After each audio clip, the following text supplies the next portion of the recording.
All right, looks like a Sunday morning, and we'll be making a box of 10 gauge ounce and 5/8 duplex loads. So before I get started, explain why I'm making this particular load. So Eastern PA here, so I'm in the Atlantic Flyway, all right, and the Atlantic zone is back up to 3 geese and 4 mallards. So for the last several years, we were down to 1 Canada goose a day and 2 mallards a day. Obviously, no more than 1 hen. So we're back up to rules that I remember 15 years ago. Don't 100% agree with that, knowing that we've made a lot of progress. I'd rather them just go to maybe 3 mallards and 2 geese and see how those numbers maintain. But what I'm kind of worried about is that we'll just go right back down to 1 and 2 again.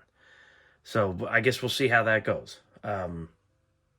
Even though, yes, I do know that hunter numbers have less of an impact than other factors, such as habitat and things like that. But just figured I'd mention it. But anyways, I'll take it. So what we're making here is 10 gauge steel duplex loads, ounce and 5/8. I'll quick go over the components. One of the things that I have as part of this video, I could almost make a separate video on, and I may at some point, is skiving holes and understanding how much to skive or not skive. Okay, so that is one of the keys to this component that I'm using here. So I'll quick go over all the components, and then we'll talk about skiving for a second. All right, so the key to making this load is pretty simple because all of these components right now are available. Even this guy here. Now, granted, I don't have very much left of this one. I've got about 8 pounds left. So I have a new 4-pounder and I have 4 1-pounders. So I'm actually good. I got a little over 8 pounds left. I'll probably use the rest of this or close to it making these here, I'm guessing. Probably just be a dusting in the bottom. So that's the number one thing you're going to need. That's 40.5 grains. So this is my new modified, after 3 years of loading 10 gauge steel, using it in the field, I have landed on 40.5 grains of steel with this load. So I started at 42. 42 is a little hot. 40.5 is a little warm, but it's not that bad, and it runs like a sewing machine out of the brown and gold 10s. The next part you're going to need is the CCI 209Ms. So I haven't actually seen any of these for sale for, I'm going to go on the better part of 2.5 or 3 years. I assume they're going to make them again. I have no idea what's going on. I've seen standards. I have not seen magnums. I have no idea. What I will tell you is you feel free to supplement and substitute Federal 209As. That will get you what you need. It's a Magnum primer. If you look at a burn chart, they're just slightly warmer than the 209M. So I wouldn't sweat that too much. If you're a little bit worried, fine, back off half a grain. I don't when I do it. And I have shot hundreds and hundreds and hundreds of these at a higher powder charge. My gun has no excessive wear and tear. The buffer's still original, etc. So I'm not worried about it. The next part is new Remington holes from BPI. And I believe all this stuff is in stock, by the way, right now. Every bit of it. I know the steel powder is. I know Federal 209As are available if you look around. So I know you can get pretty much everything that I have here. You might have to look a little bit for primers or something, but I know everything's available. The wad is Precision Reloadings, TUPRW 105. This is the 10 gauge ounce and 5/8 capacity wad, and it's literally perfect with steel powder and Remington hulls. It is literally perfect. You can't do it any better than that one. I'm topping that off with 300 and about 55 grains of number B steel. That is the zinc plated. I'm getting a little low. And then some number ones, 355 grains of number ones. So that's what I'm using to make this load. And then I'm dropping it out of the RCBS Uniflow. Gets me real close, and then I'll trickle with the RCBS trickler there. So that's how I get to the powder charge that I need. So the next topic is skiving, okay? These do not come skived. So I know a lot of guys roll crimp because they struggle with these hulls. You know, and they tell, oh, these things, these new Remington hulls, they crimp like shit. Well, you got to do a little bit of work, guys. You know, a lot of hulls you buy, they come skived. You know, half the 20 gauge stuff that I'm playing with lately and 12 gauge and whatnot, it's all skived hulls, you know. Even the Chedites in 10 gauge, they are skived hulls. So here's about what my skiving looks like. So see how much thinner that is? Look how far down the tube I'm going. See that? Maybe 1/8 of an inch, 3/16 of an inch. You see that? Let's compare it to a new one. See, you gotta break that thickness at the top. That's all you have to do. You don't need to go down the hull half an inch or anything like that. So your options for skiving, your most common option that Ballistics Products offers is this guy right here. So that's, you know, just chuck it up in a drill press, whatever, and it's knurled, and I'm going to use the term a braid, basically, and it kind of chews away at the mouth of the hull. So it makes it really dusty, and it doesn't do as good of a job. It just doesn't. You know, I like Ballistics Products, but this is not the best method, and that's aluminum, by the way, so that's going to wear out probably pretty darn quick. So I mean, I got that at a gun show or gun shop for like $5, so, you know, hey, whatever, I bought it at the time. It was the best thing I had. It will work, but the other thing is it generates a lot of heat, and what it'll do is it'll actually flare out the top of your shell, and so you got to be careful using this. So let me show you what I use. Probably doesn't come as a shocker because I'm a big fan of Gape, but if you check this out, this is their hull skiver, okay? This will work in 410 through 10 gauge. And it barely works for 410, and it barely works for 10 gauge, but the fact is it works, and you can continue sharpening this if you need to. Although you have to do a lot of skiving to probably wear this out in the same area, but that's what I'm using. You can get that on Ballistics Products or buy it straight from Gape yourself. I think I paid about $30, and this is probably going to last me a lifetime.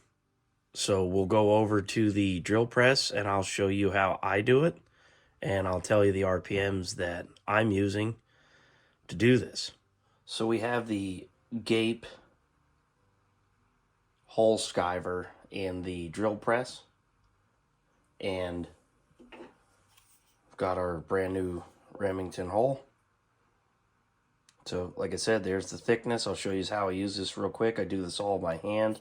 I'm catching all of the plastic in here, so it's kind of a pain in the butt because it's got a lot of static. So that's actually one of the new trays I just designed for the Mech 9000. So if you guys have a Mech 9000 or a Mech 8567 grabber, this is about a 800 to 1000 spent primer tray that I just made, and I just made it active. It's only in black, but I have a red one ready to be listed on eBay. All right, I'm going to get started, turn this machine on. It's going to get a little loud.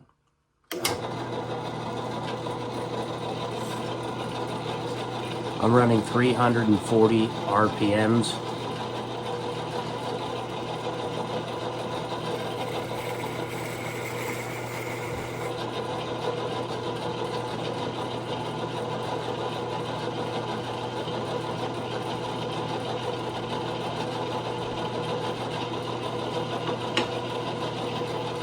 There's another one.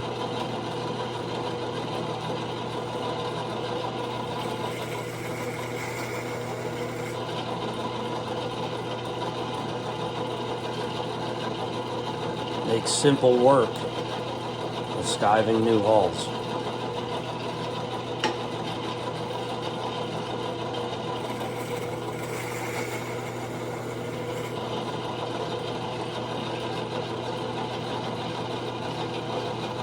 You can see I'm not using a lot of pressure, and you want to let the tool do the trimming.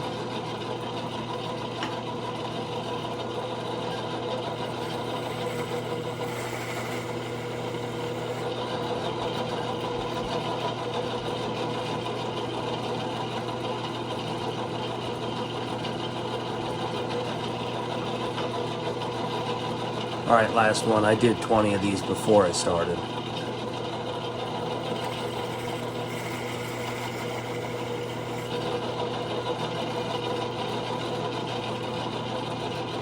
Another perfectly skived hull. So the last key to getting a really beautiful crimp, I mean, keep in mind, this is with a full 1 5/8 steel payload too. Not a lot of room in there. Not a lot at all. I did not trim these holes at all. And I know they do come about 50 thousandths over 3.5 inch, but that's okay, trust me. Remington holes, they've always been long. I've never had an issue with them, and I've never had to trim them or anything like that unless I'm running a load that doesn't require the capacity. But in this particular one, this is a full shell. So no trimming or anything like that, just skiving. The other thing that will really help, as everybody knows, the Pond's Nest that I have has a steel pre-crimper. Here's a Ballistics Products version, by the way. This will really help with those new hulls. So skive, and really, you need something with a hard, sharp edge to get that memory. And you may need to hold down for a little bit to get that memory, sort of as I had shown in the recent 20 gauge TSS loading video. All right, so let's get a 40.5 grain powder charge of steel. So we have 40.1 grains, and I'll just quick trickle up to 40.5 here. The Uniflow does a real good job of dropping a charge, and it's probably good enough in most cases. It could probably get you plus or minus 0.2 or 3 grains. So with steel powder. Now, if you're dropping a ball powder, it's real good. Steel powder doesn't measure the best, so just keep that in mind. So we're at 40.5 grains.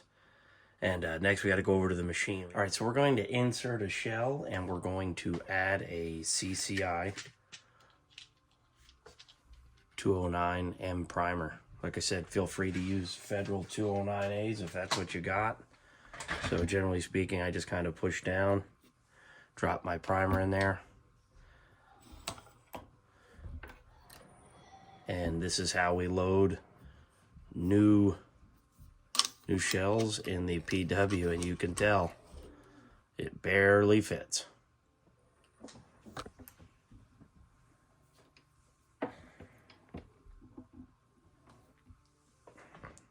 Slide it over one station, push all the way down, make sure it's much harder to do on camera. Make sure you have that primer seated, and then this is the last portion for now at the 375 because we are heading over to hand load this shell, and then we'll come back to the press for pre-crimp and final crimping. And we'll even put a nice taper on it. All right, so we have the 40.5 grain powder charge. There's the funnel. I've still been trying to find these for everybody, not having any luck. Looks like this is from the 50s, 60s, maybe even the 70s at newest, but I gotta have it. So 40.5 grains of steel. And this is a really, really bulky powder. It takes up a lot of room in the shell. One precision reloading 10 gauge steel shot wad. Now, yeah, I went a little overzealous with the mica wad slick, but you know what? It's really nice when you have once fired shells. So we're gonna just tamp that down. That's the wad tamper I use. You can get that from Precision Reloading. All right, so the next part is, let's get this powder out of the way. The next step is we're going to put the Duplex steel in. And remember, large pellet on the bottom, small pellet on the top. I know that's the opposite of what everybody says, but you have all seen my pattern videos, and I have killed a whole shitload of ducks and geese loading it the wrong way. So we're going to stick with the wrong way. So there's 710 grains in 1 ounce and 5/8, and we'll probably be just a smidge over 710.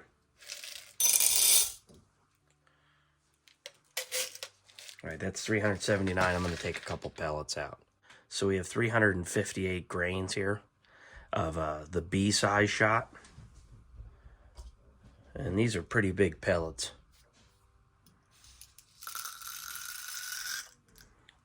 Put those in first. We get about half.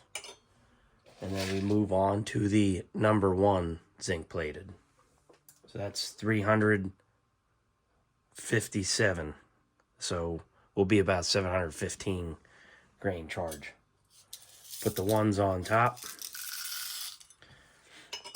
And as I've talked about this before with the Duplex loads, I've tried taking the 710 grains combined of both, mixing them in a jar, and then dumping it in a shell. I've tried patterning that. I've tried small on the bottom, large on the top, large on the bottom, small on the top, and I've tried it in 10 gauge and 12 gauge, and every single time it performs better the way that I'm doing it.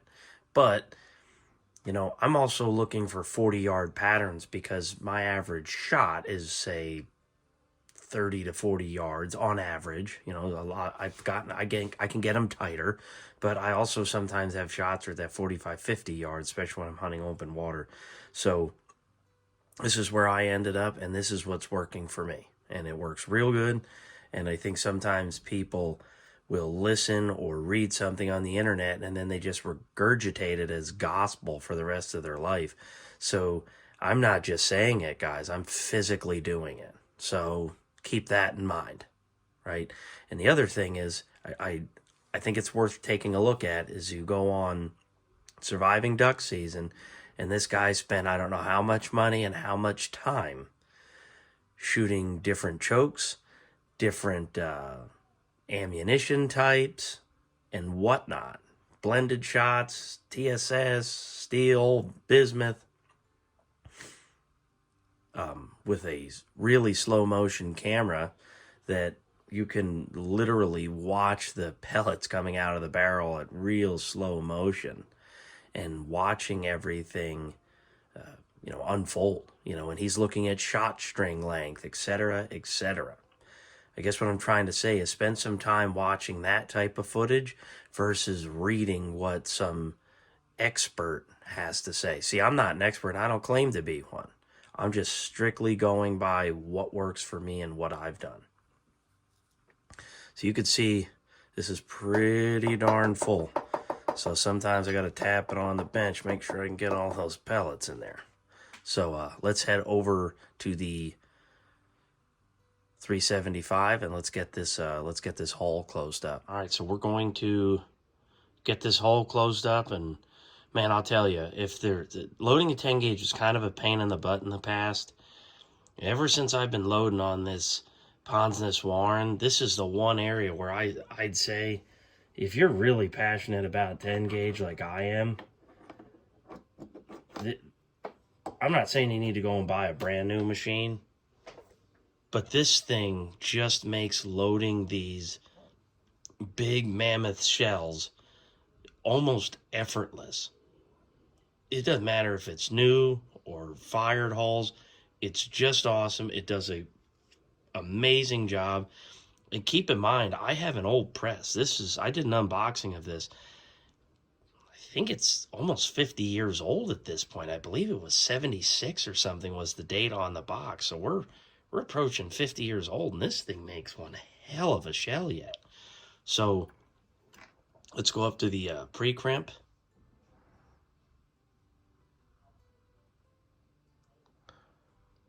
And if you notice, I'm sort of taking it easy. I am not pushing it. And I am not just cranking the handle down, okay? I am easing into it. You do not need to go berserk loading these shells. We are not having a, reloading competition here or something and see how many boxes we can make in an hour. And keep in mind, since you're picking up your holes to reload, the better you do on this initial loading, well, you're going to be able to get 5, 6, 7 more loadings easily out of a Remington 10 gauge hole if you get it right the first time. If you get it all swirly and gross looking, well, guess what? It's going to look like crap the next time you crimp it, even if you try to work it out. So let's pull it out real quick and I'll show you the pre-crimp.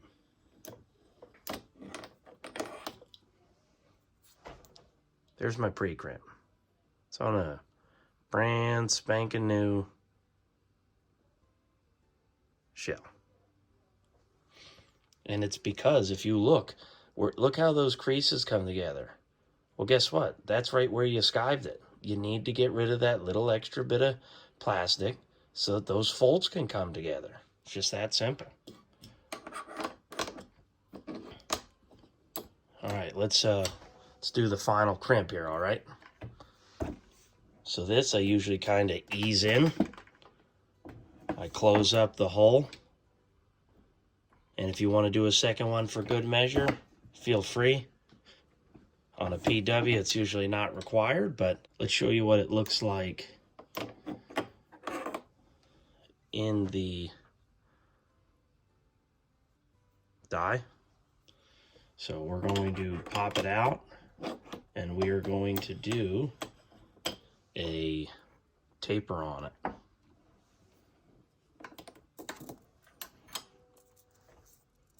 And that would probably feed in most people's guns and be perfectly fine, right?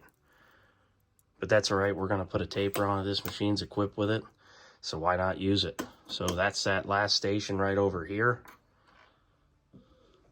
And we just put a slight taper on it. You don't need to go nuts. And I spin it, and I work that taper in. Notice the station I'm in now. I'm in the wad seating station because that is where the gauges that you actually bump against, and that'll stop you from going too far. So there's the taper on that, and that is a pretty damn nice turnout on a brand new hull. It's not my best one, but it isn't bad. So that's it, guys. Just loading 2 on camera. Well, technically 1, just showing the first one that I did. That'll wrap up this video today. But I figured I'd go over where I'm currently at with my steel load that I originally made years ago, put on YouTube. I'm actually back down to 40.5 grains, and I've actually been doing 40.5 grains for, I would say, 2.5 seasons at this point. shortly after the 42 grains, I had done some load development and whatnot, and just ended up at 40.5. I found that you got a whole bunch more powder usage with barely any feet per second. It's that kind of that law of diminishing returns. So I'm just sticking with the 40.5, and that'll work for me, and I think it'll work for a lot of you guys. And if you need to go a little less, then go a little less, but that's where I'm at. All right, thanks for watching.